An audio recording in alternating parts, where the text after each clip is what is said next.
다양한 분야의 명사를 초청해 삶의 지혜를 들어보는 시간 지혜다락방. 안녕하세요. 저는 아나운서 김미진입니다. 일상생활 속에서 플라스틱 사용을 줄이고 또 쓰레기를 줄여가는 과정. 제로 웨이스트가 유행을 넘어서 문화로 자리 잡고 있습니다.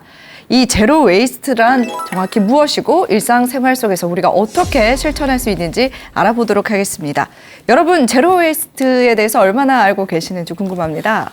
네, 일단 뭐 단어가 좀 생소하긴 합니다. 네, 뭐 쓰레기 배출을 많이 하지 말자 뭐 이런 뜻으로 저는 파악하고 있는데 뭐 제일 많이 실천하는 게 용기를 가져가서 음식 같은 거 남았을 때도 싸우고 그리고 또 뭐 음료 같은 거 먹을 때도 제가 용기를 가져가서 거기서 음료수를 받아 먹고 뭐 이런 식으로 실천을 하고 있습니다. 저도 앞에가 뭐 제로다 보니까 뭐 이렇게 줄이자, 쓰지 말자 이런 느낌으로만 알고 있지 정확하게 잘 모르겠습니다. 그렇죠. 어려운 단어. 이도현 씨가 이제 정확하게 알고 있는 것 같아요. 아, 그래요? 예, 사실 이제 어제도 제가 이제 제로 콜라를 마셨는데 약간 이제 그런 의미에서 이제 없는 좋은 이제 나쁜 거는 제로로 만들고 예, 이제 덜어내고 웨이스트가 이제 무기 아니에요? 그거 아니에요? 예, 그래서 그런 의미에서 좀 이제 안 좋은 건 덜어내고 좋은 것만 하자 뭐 그런 의미의 신조어로 알고 있습니다. 그 앞에 걸 왜 뺍니까? 제로 콜라 드셨지만 앞에는 다른 거는 전부 다 일회용 잔뜩 산다고 하고 막 그러지 않았습니까? 맞아요. 네. 앞에는 많이 먹고 마지막에 죄책감에 음료수는 좀 비우자 해서 제로 콜라로 제로로. 과연 제로 콜라를 먹는 우리 이 제로 웨이스트를 잘 실천하고 있는 건지 의문이 드는데요. 홍수열 박사님 모시고 제로 웨이스트를 어떻게 실천하면 좋을지 알아보도록 하겠습니다. 박사님 큰 박수로 모셔주시기 바랍니다. 어린이들이 레고사에 편지를 쓴 거거든요. 비닐봉투를 줄여주세요. Reduce, Reuse, Recycle. 줄이고 재사용하고 재활용하자. 그러니까 제로 웨이스트 사회로 가기 위해서는 우리의 물질 소비가 줄어들면서 물건을 오래 써야 되는 것이죠. 그러니까 물건을 사지 말고 물건을 빌려서 공유하자. 수리권이라고 하는 것이 소비자의 새로운 권리가 되고 있어요. 그러니까 저희가 아나바다 운동이라고 그러니까 쓰고 나눠 쓰고 개인의 하면 좋다 정도의 실천인데 이것이 조금 더 하나의 산업으로서 커져야 된다.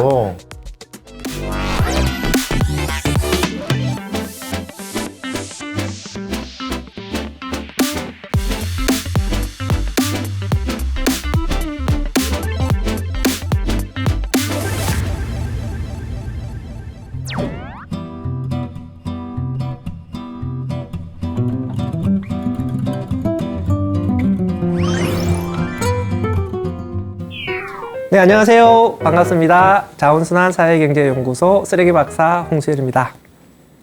지금까지 우리가 쓰레기 문제부터 시작해서 플라스틱 문제까지 살펴봤는데요. 강의를 들으면서 새로운 개념들을 알게 되셨을 수도 있지만 갑갑하죠. 새로운 근심들이 생기셨을 것 같은데요.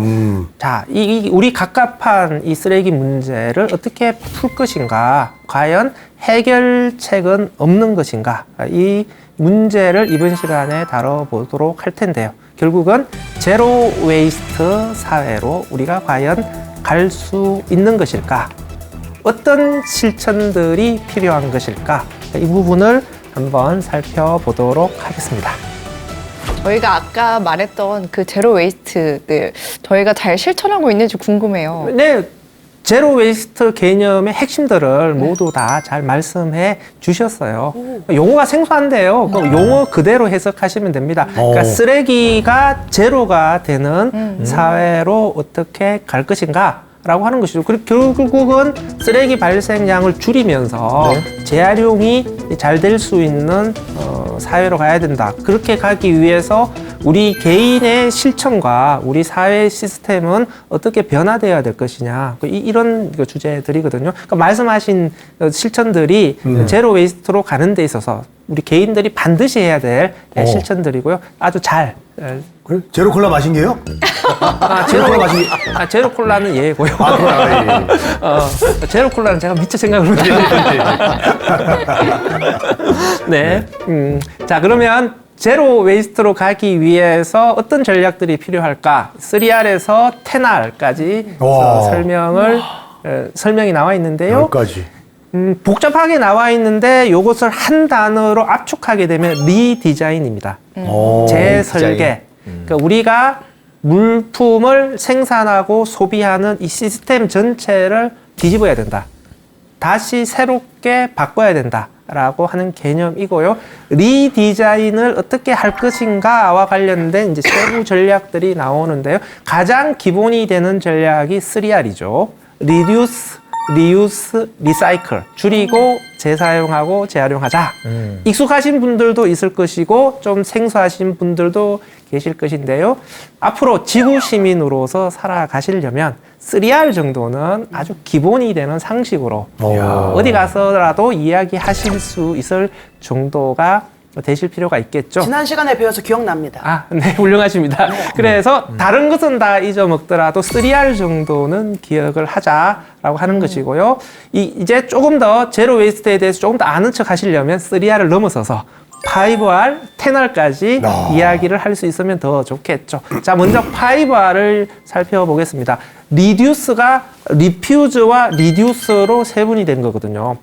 줄이자가 거절하자와 줄이자로 세분이 된 것인데요. 이것은 어떤 의미를 가지고 있을까요? 저는 주체별 역할 분담이라고 생각을 합니다. 그러니까 소비자 입장에서 쓰레기를 줄일 수 있는 전략이 리퓨즈가 되는 것이죠. 소비자는 불필요한 소비를 거절함으로써 쓰레기 발생량을 줄일 수 있어야 된다. 소비자는 불필요한 소비를 어떻게 거절할 수 있을까? 일단 내면에 자꾸 소비를 하려는 욕망과 싸워야 되는 부분들이 있고요. 외면에서는 우리 소비를 부추기는 기업의 마케팅과 싸워야 되는 것이죠. 계속 물건을 사라고 유혹하는 기업의 마케팅에 우리가 끌려다니면 안 되는 것이죠. 주체적 소비를 통해서 불필요한 소비를 줄일 수가 있어야 된다라는 것이고요. 리듀스는 생산자 입장에서의 역할인 것이죠. 생산자들은 물건을 만드는 것이 본인의 역할이잖아요. 그러니까 생산자 보고 물건을 만들지 마라고 이야기할 수는 없는 거죠. 그러니까 생산자들에게는 물건을 만들더라도 물질의 사용량을 최소화한 물건을 만들어서 원료의 사용량과 쓰레기 배출량을 줄여 이렇게 되는 것인데요.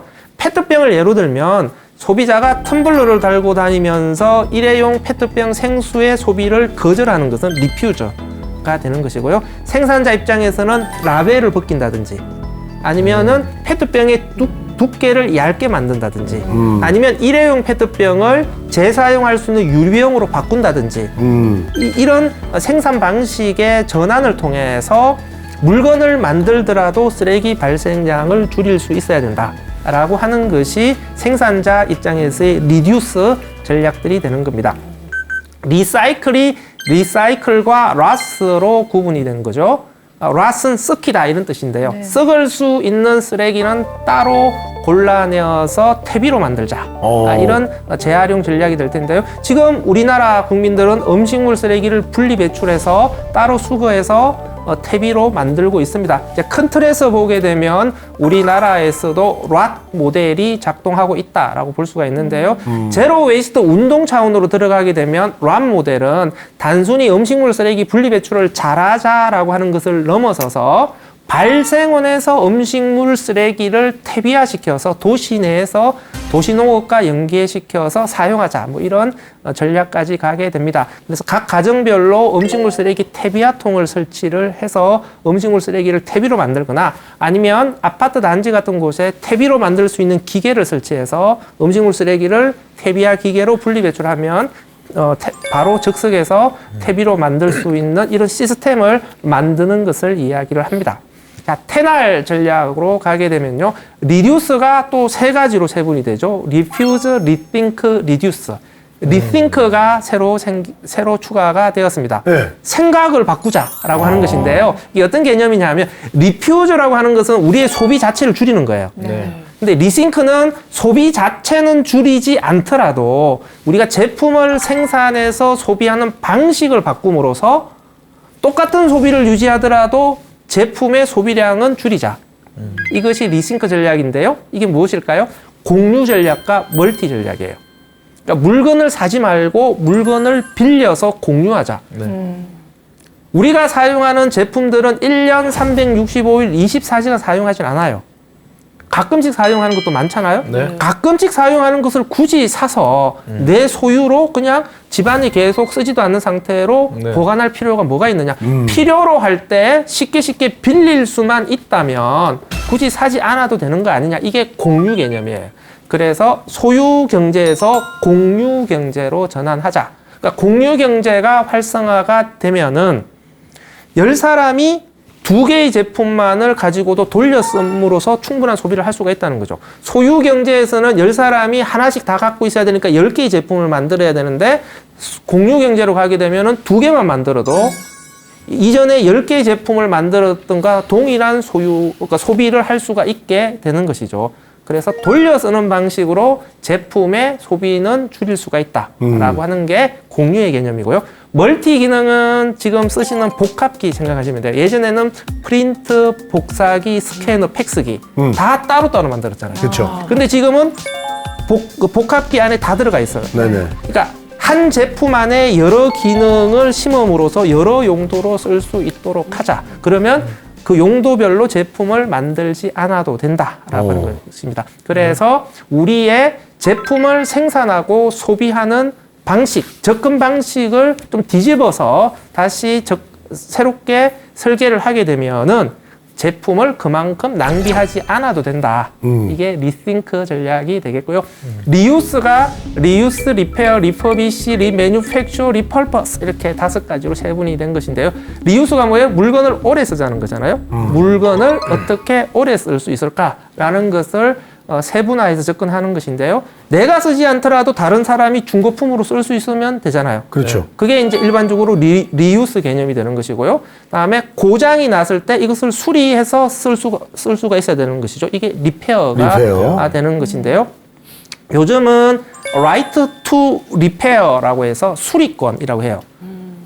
수리권이라고 하는 것이 소비자의 새로운 권리가 되고 있어요. 그러니까 물건이 고장 났을 때 이것을 수리해서 오래 쓸 수 있도록 생산자들이 보장을 해줘야 된다. 그래서 물건을 고칠 수 있는 부품을 신속하게 공급해 주든지 아니면 물건을 고칠 수 있는 여러 가지 수리 가게들을 많이 확보를 해서 소비자들이 편리하게 물건을 가져가서 수리를 받을 수 있도록 하든지 이렇게 수리가 쉽게 할 수 있는 여건을 만들어줘야 된다. 이것이 생산자가 소비자에게 당연히 제공해야 될 권리다. 이렇게 보고 있고 법률로 의무화시키는 작업들이 되고 있습니다. 이것이 전 세계적으로 지금 진행되고 있는 수리권 보장 운동이라고 생각하시면 되겠고요. 리퍼비시는 제품의 기능과 성능을 업그레이드 시키는 건데요. 컴퓨터의 사양 업그레이드 시키는 거 생각하시면 되겠습니다. 리매뉴팩처는 부품을 청소해서 새 것처럼 쓰자라고 하는 것인데 프린터 카트리지 생각하시면 돼요.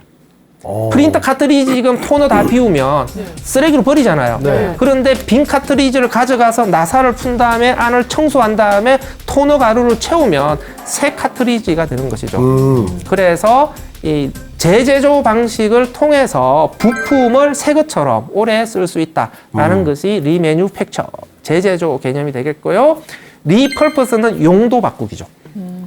용도를 바꾸자. 청바지를 가방으로 만들자. 우리가 지금 업사이클링이라고 이야기하는 것들이 바로 리펄퍼스에 해당이 되는데요. 청바지를 가지고 가방으로 만드는 것을 우리가 업사이클링이라고 이야기를 하는데 개념적으로 따지면은 업사이클링보다는 리펄퍼스로 이야기하는 것이 훨씬 더 정확합니다. 업사이클링이라는 것은 재활용을 더 잘하자라는 거거든요. 그런데 청바지를 가지고 가방으로 만드는 것은 재활용을 잘한다는 개념보다는 재사용하는 행위에 가깝습니다. 리유스는 리사이클링보다는 더 상위의 개념이거든요.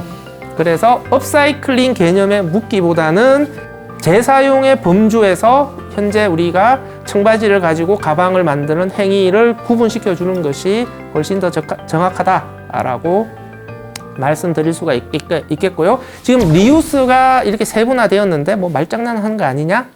머리 많이 썼네? 이렇게 생각하실 수도 있는데요. 단순히 우리가 말장난을 하자는 게 아닙니다. 그러니까 제로 웨이스트 사회로 가기 위해서는 우리의 물질 소비가 줄어들면서 물건을 오래 써야 되는 것이죠. 그러니까 물질 소비를 줄이기 위해서는 물건을 오래 쓰는 방식이 도입되지 않고서는 달성을 할 수가 없는 겁니다. 그래서 이전에는 리유스는 그냥 개념적인 위치였어요. 뭐 좋은 게 좋은 것 정도, 하면 좋은 거 정도였는데 우리가 순환경제 제로 웨이스트 전략으로 가져왔을 때는 물건을 오래 쓰는 리유스가 실천되지 않고서는 도저히 달성할 수 없다 이렇게 보는 겁니다. 그래서 앞으로 리유스와 관련된 정책이 활성화될 것이고요. 리유스 산업이 커질 것이다. 근데 리유스는 벌써 예전부터 하지 않았습니까? 저희가 아나바다 운동이라고 아껴 쓰고 나눠 쓰고 개인의 하면 좋다 정도의 실천인데 네. 이것이 조금 더 하나의 산업으로서 네. 커져야 된다. 산업으로. 그러니까 리유스를 할 수 있는 리유스를 전문적으로 할 수 있는 업체들이 들어와서 네. 산업적으로 커져야 된다. 단순히 개인의 리유스. 실천 정도의 리유스. 이 세컨핸드잖아요. 중고 세컨핸드. 그렇죠, 세컨핸드. 그렇죠. 그 당근 있잖아요. 당근.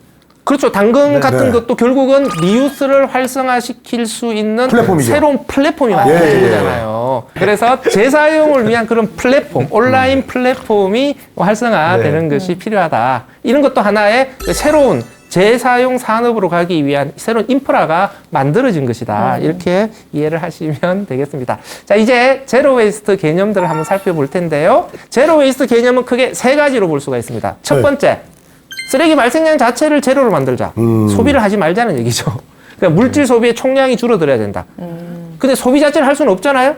불가능한 얘기죠. 그래서 두 번째 개념으로는 소비는 하되 소비를 통해서 발생되는 쓰레기가 소각이나 매립되지 않도록 하자. 그러니까 재사용이나 재활용을 잘하자는 얘기죠. 그래서 첫 번째, 두 번째 개념으로 가게 되면은 물질 소비의 총량을 줄이면서 재활용을 잘하자.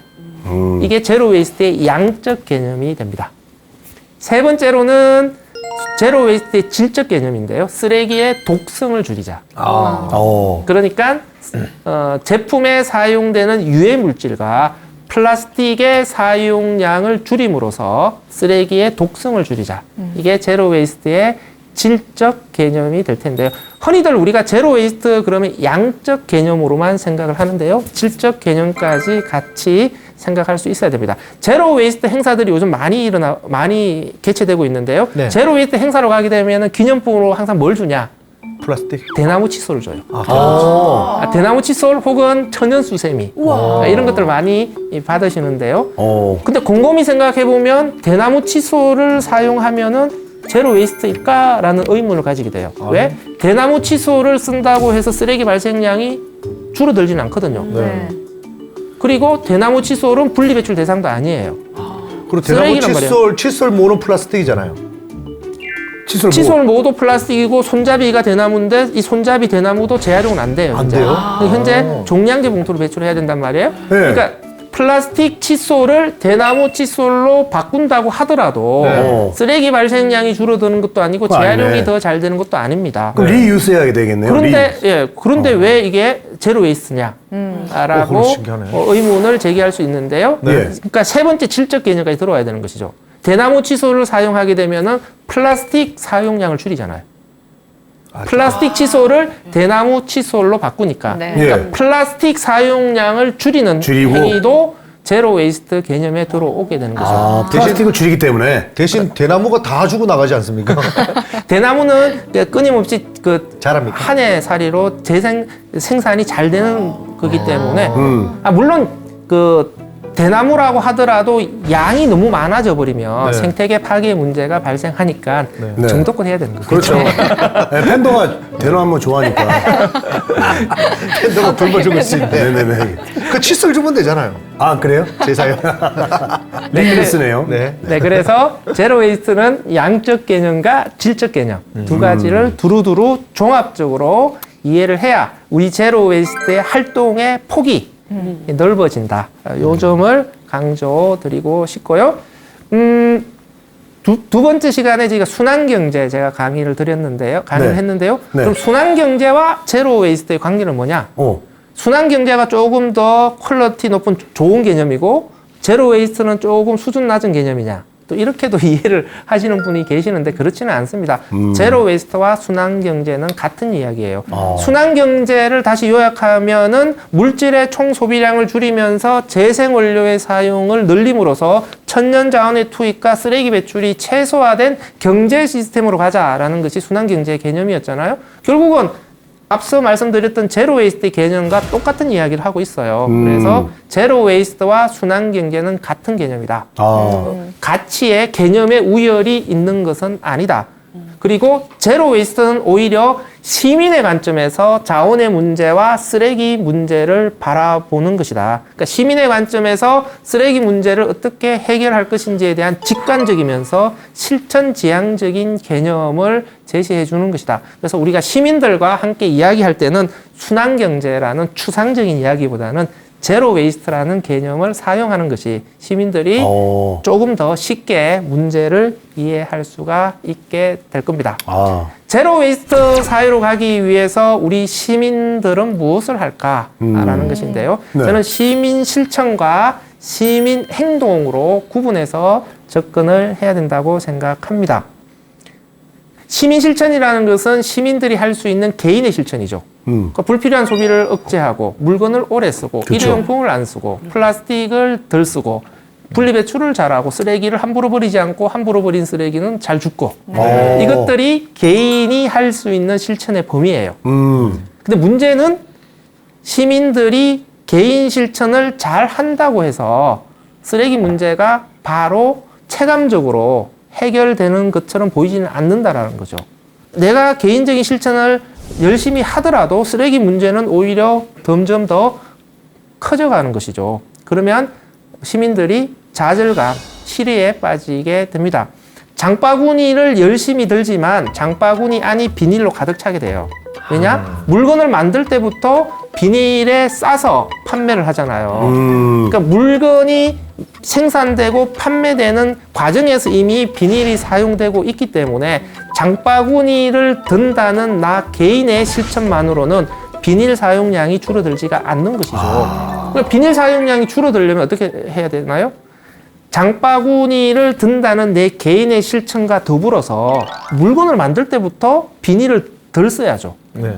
그거는 개인이 할 수 있는 게 아니잖아요. 그거. 그렇죠. 그러니까 구조와 판매자분이. 시스템이 예. 바뀌어야 되는 것이죠. 그러니까 판매자가 싸기 전에 생산되는 곳에 바로 가갖고 그냥 그릇에 받아오면 되겠네요. 그렇죠. 그러니까 결국은 비닐을 사용하지 않는 제품을 생산해서 판매하는 곳이 있어야 소비자들이 그런 소비를 함으로써 결과적으로 비닐의 사용량을 줄일 수가 있는 거잖아요. 네. 그런 서비스도 제공하지 않는 상태에서 왜 자꾸 비닐을 배출하냐. 이것은 소비자들이 환경의식이 없기 때문이다. 실천을 못하기 때문이다. 이런 식으로 시민들을 몰아붙일 게 아니다라고 하는 것이죠. 네, 이렇게 시민들의 실천만 몰아붙이게 되면은 나는 실천을 하는데 세상은 바뀌지 않아요.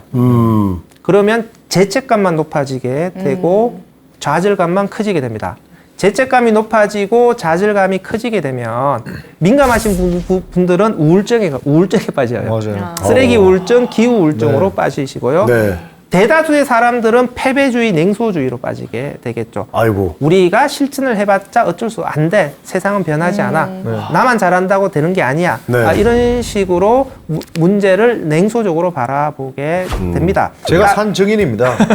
우울증 왔죠? 우울증 많이 예, 왔어요. 우울증 왔어요. 왜냐하면 뭐 이런 실천도 하지만 선거 때 되면 전부 다 이제 투표할 때 비닐 장갑 끼고 합니다. 이거. 근데 저는 고무 장갑 끼고 나갔거든요. 그쵸. 저 혼자 고무 장갑 끼고 이렇게 하고 있는데 누가 와 환경 생각해서 하는구나가 아니라 설거지하다 나왔니? 뭐 이런 식으로 저를 이상하게 바라보는 모습을 보면서 환경을 나 혼자 줄이려고 하는데 전 국민이 다 비닐봉지 손에 끼고 투표했잖아요.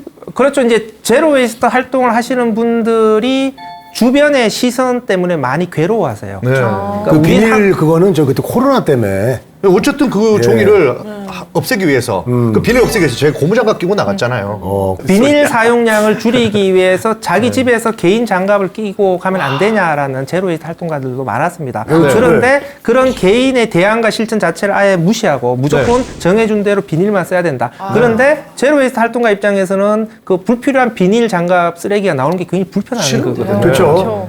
그러니까 이런 개인의 선택을 또 보장을 해줄 필요가 있는 것이죠.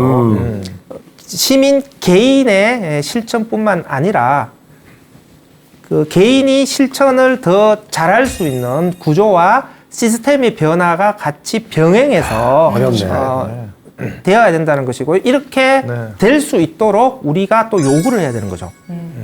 그러니까 구조와 시스템을 변화시키는 활동은 누가 하냐? 결국은 생산자와 정부의 역할이거든요. 그러니까 우리 시민들이 소비자로서 생산자와 정부 대상으로 구조와 시스템을 바꿔달라.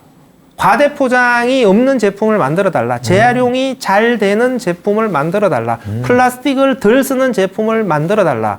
제로 웨이스트 매장들, 그러니까 포장이 없는, 그러니까 내가 리필을 할 수 있는 그런 제품을 판매하는 제로 웨이스트 매장들을 많이 만들어달라. 일회용 컵이 아니라 다회용 컵으로 테이크아웃 할 수 있는 매장은 왜 없는 것이냐. 내가 꼭 일회용 플라스틱 용기에 배달을 시켜 먹어야 되는 것이냐. 다회용기로 배달을 시킬 수 있는 시스템을 도입해주면 안 되는 것이냐. 이렇게 시스템이 바뀌어야 그 변화된 시스템에서 나의 실천들이 더 강화될 수가 있습니다.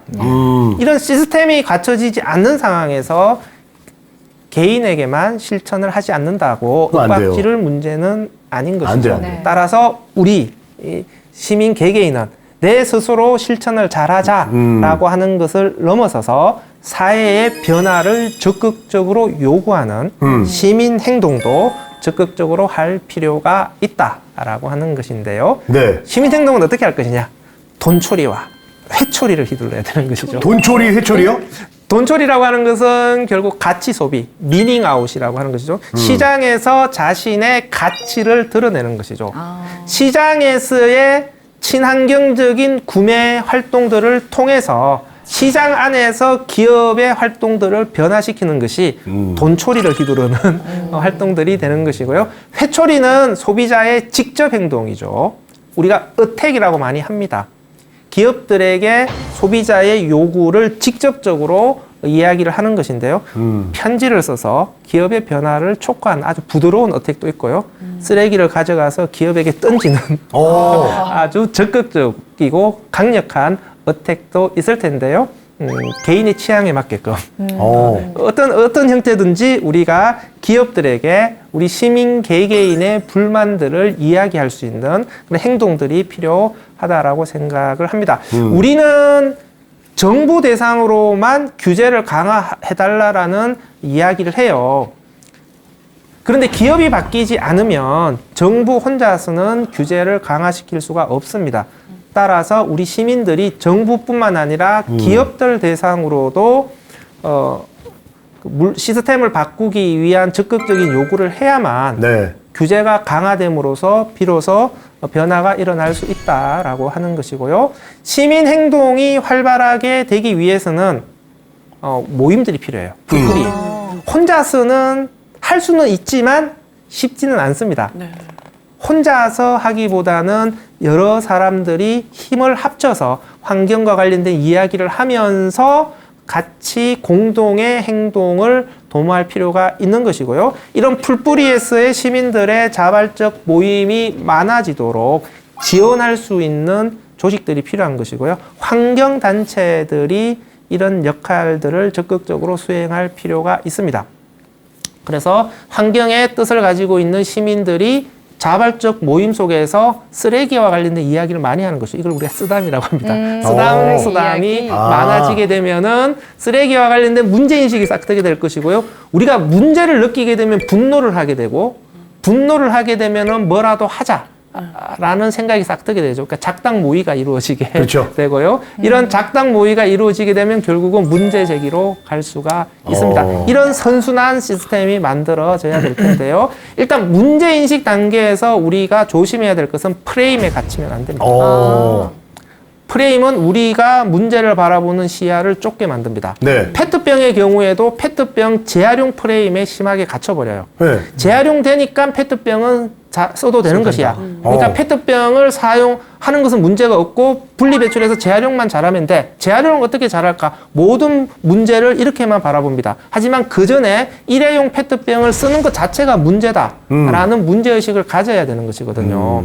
그러니까 페트병 문제 어떻게 해결할 것인가라는 토론회를 하면서 테이블마다 페트병 생수를 다 깔아요. 그러면서도 이게 문제다라는 이 이야기를 문제다라는 인식을 전혀 못 느끼게 됩니다. 우리가 문제 제기 단계에서는 우리 모두가 시민 활동가로서 시민 활동을 해야 된다라고 하는 것이죠. 여기서 활동이라고 하는 것에 눈높이를 낮춰야 돼요. 네네네. 활동 그러면 우리가 너무 거창하게 생각합니다. 머리띠를 두르고 길거리에 나가서 이게 피켓을 들면서 구호를 외쳐야 제대로 된 활동이다. 이런 식으로 바라보면 안 되는 것이죠. 예. 활동이라고 하는 것은 시민들이 자신이 느낀 문제의식을 표출하는 모든 행위가 활동이 됩니다. 제가 아시는 어떤 분들은 물건을 살 때마다 제품 후기를 남겨요. 제품 후기에서 과대 포장을 항상 지적을 하세요. 이런 것도 시민 활동인 것이죠. 그렇죠. 맞아요. 라면 뭐 여러 봉지 사면 그 안에 또 하나하나 개별 또 포장 또 있잖아요. 이런 것들 하나하나에 대해서 생활 속에서 계속 문제를 느끼고 문제를 제기하는 모든 활동들이 시민 활동이 되는 겁니다. 뭔가 거창하게 행위를 해야만 활동이 되는 것은 아닌 것이죠. 그래서 시민 활동의 눈높이를 낮춤으로써 많은 사람들이 문제 제기를 하는 시민 활동의 영역에 들어올 수 있도록 할 필요가 있다라고 하는 것이죠. 자, 아래쪽에 보시면은 어린이들이 레고사에 편지를 쓴 거거든요. 네. 비닐봉투를 줄여주세요. 그러니까 어린이 편지를 받은 저 회사에서는 비닐봉투를 종이봉투로 바꿨어요. 그래요. 아유, 잘했어. 그러니까 어린이들의 편지로도 대단하다. 기업들의 생산 방식을 바꿀 수 있다라고 하는 거잖아요. 네. 제과점에서 빵을 살 때, 네. 케이크 같은 걸 살 때 항상 빵칼을 주잖아요. 네. 묻지도 않고 줘요. 맞아요. 근데 집에서 먹을 때는 꼭 쓰지는 않아요. 그러다 맞아요. 보니 집에서는 빵칼이 가득 쌓여 있습니다. 그래서 우리 시민들이 요구를 한 거예요. 빵칼을 묻지도 말고 주지 마라. 필요로 할 때만 달라. 그렇지. 라고 요구를 하니까 제과점들이 바뀌었어요. 이제 안 줘요. 그래서 소비자들이 요구할 때만 드리겠습니다. 네. 그래서 제가 얼마 전에 이 수저를 퍼먹었습니다. 없어가지고. 없어가지고. 어쨌든 생산자들이 기업들이 스스로 바꾸면 얼마나 좋아요. 네. 하지만 스스로 바꾸지 않습니다. 이렇게 우리 시민들의 구체적인 요구가 있어야만 변화가 일어난다라고 하는 것이죠. 서울환경운동연합에서 그 시민들의 행동을 촉구하기 위해서 무엇이든 쓰레기 어택 이런 캠페인을 한 것인데요. 그 팀들의 활동 내용 중에 하나입니다. 와. 한 팀은 페트병 마개 문제를 제기한 것이죠. 페트병 마개를 보게 되면은 플라스틱 단일 재질로 된 마개가 있고요. 네. 안에 보면 고무 패킹 같은 게 들어가 있어요. 그 그래요? 고무 패킹이 들어가 있으면은 재활용에 방해가 되죠. 그래서 이 이중 병뚜껑을 단일 병뚜껑으로 바꿔달라 이렇게 요구를 했고요. 이런 활동의 결과 한 음료 회사에서는 이중 병뚜껑을 단일 병뚜껑으로 교체하겠다. 아유, 잘했네. 이야기를 했어요. 또 어떤 팀들은 패스트푸드점에서 네. 소스 주는 것들을 문제 제기하고 그거 맞아요. 묻지도 않고 줘요. 케첩. 네. 예, 케첩 같은 소스는 내가 반드시 먹지는 않는데 준단 말이에요. 그래서 소스 같은 경우에도 내가 원할 때만 달라. 이런 문제 제기를 한 것이고요. 또 한 팀은 그 죽을 만드는 회사에서 예. 죽을 담는 그 일회 용기 네. 문제를 얘기를 한 것이고요. 또 한 팀은 아이스크림 회사에서의 매장에서 그 일회용 스푼을 주잖아요. 네. 근데 제품은요, 그래도 물어봅니다. 몇 명이 드시냐, 이렇게. 그렇죠. 근데 이제 욕심이 갑자기 막 생깁니다, 저게. 안 먹는, 집에 가서 숟가락을 퍼먹더라도, 왠지 저거는 몇 개 필요합니까 하면, 제가 몇 개 필요합니다 해서 받아오고 나면 이게 나중에는 재활용하기도 좀 그렇고 해서 그거를 어쩔 수 없이 밥 퍼먹고 막 그거 계속 그걸까지 써먹거든요. 저도 네. 집에 저거 씁니다. 그죠? 저거 한 숟갈 먹을 거 한 10번 퍼야 될 텐데. 그러니까요. 어쩔 수 없이 애들 밥 숟가락으로 쓰긴 쓰는데. 네. 중요한 거는 매장에서는 쓰면 안 되거든요. 매력에 또 쓰면 안 돼요? 매장에서는 일회용 스푼은 사용이 금지돼 있어요. 그러니까 매장에서 일회용 스푼을 사용하는 것은 금지시켜야 되는 것이고 네. 테이크아웃 하더라도 집에서 먹을 때는 네. 굳이 안 써도 되잖아요. 네. 그러니까 물어보고 꼭 필요한 개수만 주도록 해야 되는 것이죠. 그래서 예. 아, 교수님, 저는 말이죠. 어제 제가 곰탕을 시켜 먹었어요. 네. 어제 이제 밖에 나가기 추워서 싫어가지고. 근데 이게 그 용기랑 이 포장지가 많이 오더라고요. 그래서 아차 싶더라고요. 또 내가 좀 나가서 먹을 걸. 근데 저는 이런 생각을 좀 해봤어요. 우리가 음식을 배달 안 시킬 수는 없잖아요. 네. 살다 보면은 그냥 이렇게 이 큰 통에 찌개면은 이렇게 갖고 오셔가지고 네. 우리 집 앞에서 우리 그릇 갖고 나가면 퍼주면 안 돼요? 네. 그런 거 안 돼요? 좋은 아이디어라고 그건 안 돼요?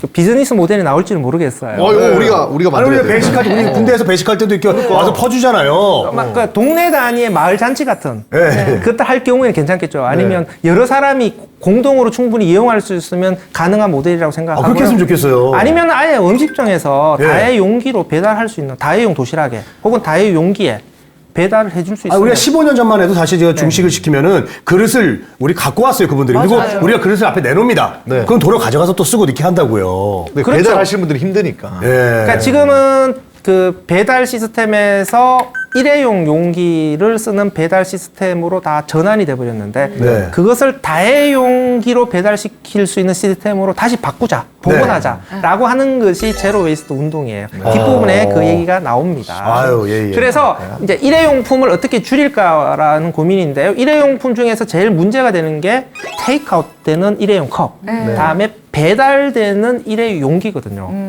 그러니까 테이크아웃 할 때도 다해용 컵으로 테이크아웃 하고 배달될 때도 다해용기로 배달을 할 수 있으면 일회용 플라스틱 문제를 해결할 수가 있잖아요. 다회용. 그래서 지금 다해용 컵으로 보증금을 붙여서 테이크아웃하는 시범 사업이 되고 있고요. 예. 몇몇 지자체에서 다해용기로 배달을 하는 시스템도 시범 사업으로 진행이 되고 있습니다. 좋아요. 스테인리스 저렇게? 그릇에 음식을 담아서 네. 배달을 시키는 시스템이 진행되고 있는데요.